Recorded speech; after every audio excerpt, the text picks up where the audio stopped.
రోజుల కోర్సు పూర్తి చేస్తే చాలు 100% ప్లేస్మెంట్ సపోర్ట్ తో సాఫ్ట్వేర్ జాబ్ మీ సొంత. వెంటనే కోడ్ జ్ఞాన్ డెస్టినేషన్ ని సంప్రదించండి.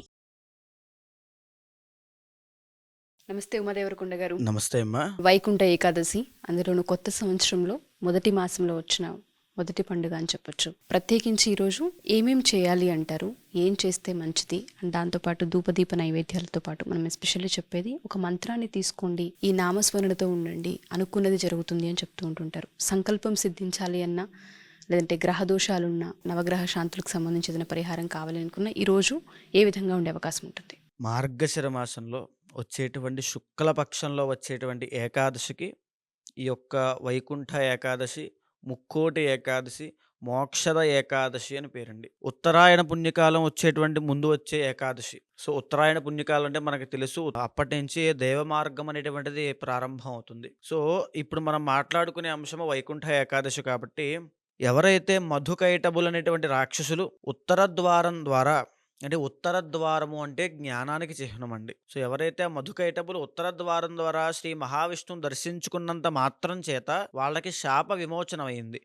అందుచేత వాళ్ళు శ్రీ మహావిష్ణువుని ప్రార్థించారండి. ఏమని? ఎవరైతే ఈ వైకుంఠ ఏకాదశి నాడు ఉత్తర ద్వార దర్శనంగా నీ యొక్క స్వరూపాన్ని, నీ అంశ అయినటువంటి రాముడైనా, కృష్ణుడైనా, వెంకటేశ్వర స్వామి అయినా, వరాహ అవతారమైనా, మత్స్యమైనా, కూర్మావతారమైనా, ఎవరినైనా సరే, విష్ణు అవతారమైనటువంటి విష్ణు స్వరూపాన్నైనా ఉత్తర ద్వార దర్శనంగా దర్శించుకుంటే వాళ్ళకి ఇహపర సాధనములు కలుగుతాయి, పునర్జన్మ ఉండదు అని చెప్పి వరంగా పొందారండి. అంటే వాళ్ళు తరించారు కాబట్టి ప్రపంచాన్ని తరింప చేయాలనే కోరిక మీద వరం పొందారు.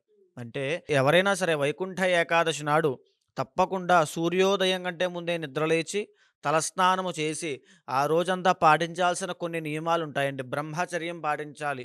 వైకుంఠ ఏకాదశి నాడు తప్పకుండా చేయాల్సినటువంటిది ఉపవాసం ఉండాలి. కానీ కేవలము తులసి తీర్థము మాత్రమే స్వీకరించాలి. మూడవది దుర్భాషలు ఆడకూడదు. నాలుగవది హరినామస్మరణ చేస్తూ ఉండాలి. ఐదవది ఆ రోజున చాలా పవిత్రంగా ఉండాలి. అయితే జాగరణ అనేటువంటిది ఆప్షనల్ అండి. ఓకే. చేయగలిగిన వాళ్ళు చేయవచ్చు, లేని వాళ్ళు లేదు. అయితే ఆ రోజున తలస్నానము చేసి ఉదయమే ఇంట్లో పూజామందిరంలో లక్ష్మీనారాయణుడి యొక్క ఫోటో కానీ, లేకపోతే శ్రీ మహావిష్ణు విగ్రహం కానీ, లేదా ఎవరైనా రాముడైనా, కృష్ణుడైనా, వెంకటేశ్వర స్వామి అయినా ఆయన యొక్క విగ్రహం వద్ద తులసిమాల, ఎస్పెషల్గా అండి తులసిమాలతో ఆయన్ని అర్చించినంత మాత్రం చేత ఇహపర సాధనములు కలుగుతాయి. ఆ రోజున మీ ఇంట్లో పూజ అయిన తరువాత ఓం నమో వాసుదేవాయ అనేటువంటి మంత్రాన్ని 108 సార్లు జపం చేసి దగ్గరలో ఉన్నటువంటి విష్ణాలయానికి, రామాలయం అవ్వచ్చు, వెంకటేశ్వర స్వామి యొక్క ఆలయం అవ్వచ్చు, కృష్ణ భగవానుడి యొక్క ఆలయం అవ్వచ్చు, మఠం కానీ వెళ్ళి ఉత్తర ద్వార దర్శనం అని చెప్పి ఆ రోజు తప్పకుండా ప్రతి విష్ణాలయంలోనూ పెడతారండి. ఆ ఉత్తర ద్వార దర్శనంగా వెళ్ళి స్వామిని దర్శించుకున్నంత మాత్రం చేత ఇహపర సాధనము, అంటే ఇహము అంటే ఈ భూలోకంలో మనం బ్రతికినంత కాలము మనకి స్వామి యొక్క కటాక్షం ఉంటుంది. అదేవిధంగా చనిపోయిన తర్వాత మన ఆత్మ సాక్షాత్తు వైకుంఠానికి వెళ్ళిపోతుంది. దీని ఇహపర సాధనము అంటారు. పునర్జన్మ ఉండదు అని చెప్తారండి. అంటే మనం ఎప్పటి నుంచో ఎన్నో వందల వేల లక్షల జన్మల నుంచి కొట్టుమిట్టాడుతూ ఇప్పుడు ఈ రకంగా ఈ జన్మ పొందాం. ఇదంతా నిజానికి ఒక ఆట. సో ఇదంతా జగన్నాటక సూత్రధారి అయినటువంటి శ్రీ మహావిష్ణువు ఆడేటువంటి ఆట.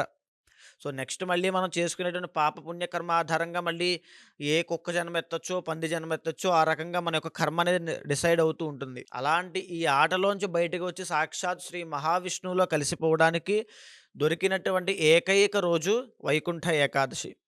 ఆ రోజున స్వామి గరుడ వాహనం పైన 3 కోట్ల మంది దేవతలకి దర్శనమిస్తారటండి. అందుకనే ముక్కోటి ఏకాదశి అంటారు. ఆ రోజున కొలవడం వల్ల మోక్షం లభిస్తుందట. అందుకోసమే మోక్షద ఏకాదశి అంటారు. పుత్రులు లేని వాళ్ళకి పుత్రులు పుడతారట, అంటే సంతానం కలుగుతుంది. అందుకే పుత్రద ఏకాదశి అంటారు. మనలో ఉండేటువంటి 5 జ్ఞానేంద్రియములు, 5 కర్మేంద్రియములు, మనస్సు కలిపి ఏకాదశ ఇంద్రియములను ఏకకాలంలో శ్రీ మహావిష్ణువు పైన ఉంచి ఆయన్ని ధ్యానించేటువంటి ఏకైక రోజు ఏకాదశి. వైకుంఠ ఏకాదశి అందులో చాలా ప్రాముఖ్యమైనది. ఈ రోజున ఎవరైనా సరే నిష్ఠగా ఉండి స్వామిని కొలిచినంత మాత్రం చేత శ్రీహరి యొక్క అనుగ్రహం అంతా కలుగుతుంది. ప్రహ్లాదుడి కథ విన్నారా? ఆయనకి తండ్రి శత్రువు. ధర్మం వైపు ఒక్కడే నుంచుంటే రాజ్యంలో ఉన్న వాళ్ళంతా అధర్మంగా ఉంటారు. అయినప్పటికీ కూడా ఆయన శ్రీ మహావిష్ణువు పాదములు పట్టుకోవడం వల్ల తండ్రి ఎంత చంపాలని ప్రయత్నం చేసినప్పటికీ కూడా ఏనుగులతో తొక్కించినా, పాములతో కరిపించినా, సముద్రంలో పారేసినా, మంటల్లో పారేసినా, కొరడాలతో కొట్టించినా, చీకటి గదిలో బంధించినా, భోజనం పెట్టకపోయినా ఎలా బ్రతకగలిగాడంటే ఆ స్వామి యొక్క అనుగ్రహం వల్లే. ఎంతోమంది వెంకటేశ్వర స్వామి భక్తులుంటారు, శ్రీరామ భక్తులుంటారు, విష్ణు భక్తులుంటారు, కృష్ణ భక్తులుంటారు. వీళ్ళందరూ కూడా వైకుంఠ ఏకాదశి నాడు హరినామ స్మరణ, హరే రామ రామ రామ హరే హరే, హరే కృష్ణ కృష్ణ కృష్ణ హరే హరే, ఏదో ఒక హరిమంత్రాన్ని జపం చేస్తూ ఉండడం వల్ల శ్రీహరి యొక్క సంపూర్ణ అనుగ్రహం కలుగుతుంది. ఆయన దృష్టిలో పడడానికి ఇదొక ప్రఖ్యాతిగాంచినటువంటి రోజు వైకుంఠ ఏకాదశి.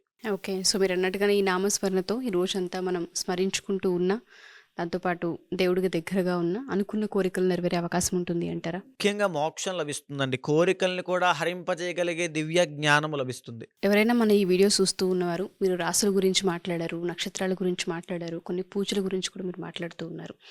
ఏదైతే అంతర్గత జాతకం బట్టి జీవితంలో వివాహము, దాంతోపాటు చాలామంది సంతానానికి సంబంధించి ఇబ్బందులు పడుతూ ఉంటుంటారు. కొంతమంది వ్యాపారం, కొంతమంది అప్పుల్లో కూరుకుపోయి ఉంటారు. కొంతమందికి కొన్ని పరిస్థితులు వాళ్ళకి ఇబ్బందికరంగా ఉంటూ ఉంటాయి. కొంతమంది కొన్ని చెప్పలేరు. అలాంటి వాళ్ళు ఎవరైనా సరే జాతకరీత్యా మేము చూపించుకోవాలి అనుకుంటున్నాము, దీనికి పరిహారం ఉంటుందా, జాతకంలో మనం చూపించుకున్న తర్వాత ఏ సమస్యకైనా స్పిరిచువల్ ఎనర్జీ యాడ్ చేయవచ్చా, దాని త్రూ మనం మార్చుకోవచ్చు అని అడుగుతుంటుంటారు. సో దానికి సంబంధించి మనం ఏం చెప్పొచ్చు అంటారు? ప్రపంచంలో అన్నిటికంటే శక్తివంతమైంది స్పిరిచువల్ పవర్ అండి, ఆధ్యాత్మికత. మనిషిలో అది బ్రతికున్నంత కాలము, దాన్ని అతను ప్రచోదనం చేయగలిగినంత కాలము ఏ వ్యక్తికైనా తిరుగుండదు. అలాంటి ఒక రోజే వైకుంఠ ఏకాదశి. ఇంకా జాతకము, అదేవిధంగా దోషములు, నవగ్రహ శాంతి అంటారా, ఇండివిజువల్ జాతకం చూసిన తర్వాత వాళ్ళ యొక్క సమస్య బట్టి చేయవలసినటువంటి పరిహారము. ముఖ్యంగా ఈ వైకుంఠ ఏకాదశిని అందరూ సద్వినియోగం చేసుకుంటే, ఏదైనా సమస్య ఉంటే కింద మీరు కమెంట్ చేయండి. దానికి మీద మనం ఆ విషయం మీద మాట్లాడి దానికి సంబంధించిన పరిహారములు, ప్రికాషన్స్ ఏం తీసుకోవాలి, ఏ రాశి వారికి అవ్వచ్చు, ఏ సమస్య మీద ఎలాంటి ఇబ్బందులు ఉంటాయి అనే విధంగా మనం మాట్లాడదాం. డెఫినెట్గా అండి. థ్యాంక్ యూ ఉమా గారు. Thank you so much. నమస్తే అమ్మా.